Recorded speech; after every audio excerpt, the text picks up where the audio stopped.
Daily I receive questions from folks that are asking about the particular maker's mark that I use. Where did it come from? How did I come up with the design, and where can they get one? A lot of people are interested in this, and so I want to talk a little bit about the history of where my maker's mark came from and why I use it and kind of my life philosophy behind it. It was I started thinking about it, I guess about a year ago or so, as I started making tools and kind of getting into blacksmithing and noticing that men that did really nice work oftentimes had a custom maker's mark, or a touch mark, some people would call it, that they would mark their work with, that would signify that it was produced proudly by them. And so I kind of started doing some research and found a few companies that made them, and by providence, just about that same time, one of my subscribers by the name of Chase Saxton contacted me.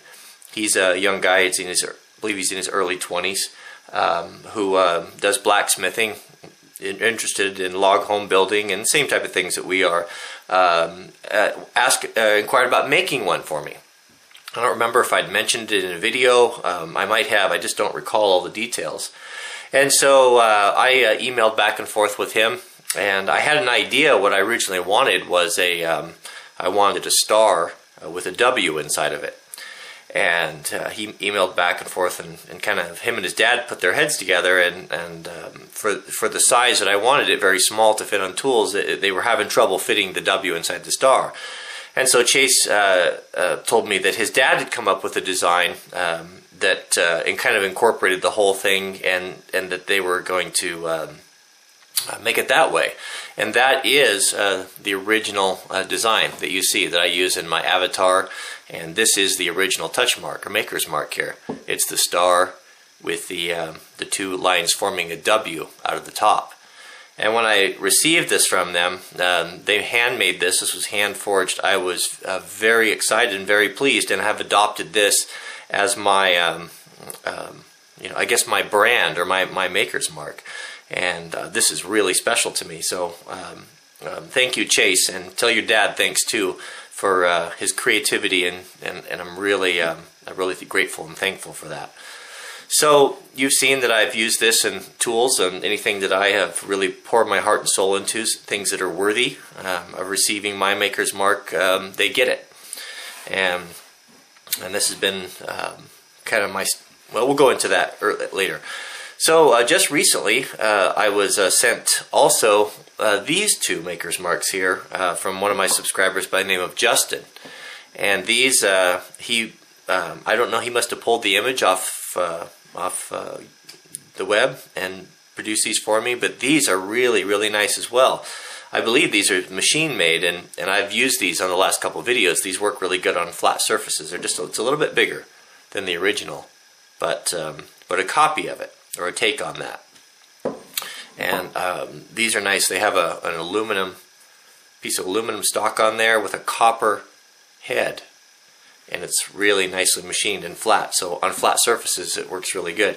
And not only did he send me the original, but he made this one here, which is the logo that we use for the t-shirt. This logo was designed, and I'm sorry, I forget who it was that designed this, but we had a contest for artists that could submit designs that we're going to put on our next t-shirt, and this is the one that we chose and settled on, and this is one we now feature on our t-shirt. So he provided this as well. And if you're watching this video, please contact me so I can give you credit. I'll put you in the subject heading, and thanks for that. And we sent him a t-shirt.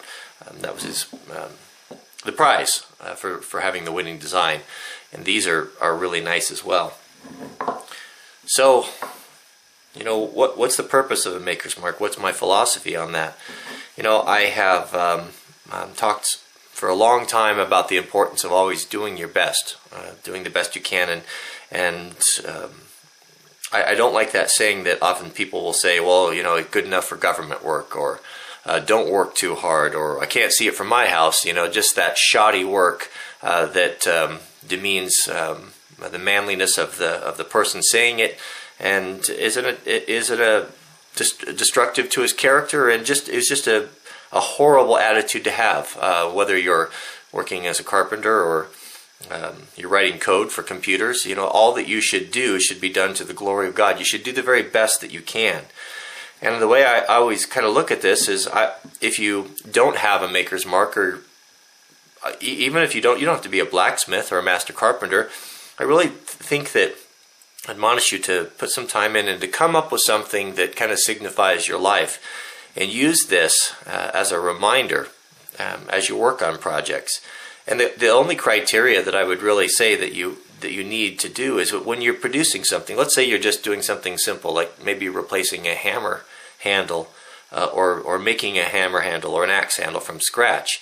That going into it when you start, from the very first time you start, whether you're using one that you bought or making your own or whatever it is, you're building a shed out in the backyard, knowing that ultimately you are going to stamp it with your maker's mark, with your mark. And what I always think of when I am building something is that I want to do the very best that I can, and I want to be able to I'd want to be able to show anyone who came by any item that I stamped with my mark, that I would be proud of it, and I would know that I did the very best I could. Now, it doesn't have to be perfect. I'm not saying that it needs to be perfect before it can receive your mark, but you just need to do the best you can. Just not cut any corners, and to know and have a clear conscience knowing that I did my very best on this. And yeah, it may not be perfect, and the next one will be better, but I did my best and it was worthy of my mark. And that mark has transferred and over to it's transferred, I guess, my way of thinking and towards my life about doing everything the best I can, and to be worthy of that, to be worthy to put that out before all men with a clear conscience, and to be proud to know that you did the best you could. You did your best. So, kind of the philosophy for it, there's a lot more to it than just marking a tool, but it's marking a life. So, where do you get these? Also, Chase and his dad sent this here. It's kind of a holder, because these get hot. You want to use your gloves. I'll demonstrate. We'll do a little. I'll show you how I heat it up here in just a minute. But you can see that Chase has got his maker's mark on there. He's got a CS. He stamps this. This was made by him by hand forged, and received his mark, and he deemed it to be worthy of his mark, and I agree that it is. And hats off to him, and I appreciate that, Chase. Tell your dad thanks too. So I'll show you how I use these. I'll just do one of the copper ones because it heats up a little bit quicker, and we'll press it into some wood. So to heat these, I just use a plumbing torch, just a butane type of torch here, and wearing gloves, or either put it in a vice grip, because this will get hot. And be careful not to overheat it. I'll check it periodically, make sure that I'm not overheating, because I don't want to destroy it. Once I get it good and hot, then I'll just simply press it in, rock it back and forth. There you have it. Thank you so much, Justin. You did a beautiful job on that. This is the first time I've actually used the new logo. Whoops, too far in. There we go. But it's nice, isn't it? It's really nice. So how do you go about getting your own maker's mark built or made? You can simply come up with your own logo, and I don't know if Chase and his dad or Justin would be able to make one for you. I'll put Chase's link on there. I'll wait to hear from Justin too. Not sure if he works at a print shop that has done this, or does it on his own. I just don't know. I haven't spoke with him on the phone yet. But I'll provide that information as soon as I get it. But you can go online. I just did a search for I think it was branding iron or wood branding irons, and there's just a ton of companies out there that you just send them a PDF file or just an image or a picture, kind of, and tell them whatever size you want, and they'll produce it. You can get kind of the rudimentary ones like this that you can heat up, or you can get the ones that are actually connected to a wooden branding iron. This is just commonly done in woodworking. This one here, the forged one, is nice because I can use this for metal. If I were to heat up or blacksmith a hatchet head, axe head, I can heat that up and I can strike this and put that mark in the metal, as you can see that Chase did in here. That's what it was designed for. These, being copper, wouldn't be suitable for that because they're soft. But I don't know if I'm supposed to be heating them like this and using them for wood, but I've had good luck with it. So that's it. So you'll find them. I'm not going to put any links in there for where to get them because I did a search, as I said, and it was easy to find. So I'm sure you can do the same thing. But that's it. That's the story behind and the philosophy of the Wranglerstar Maker's Mark.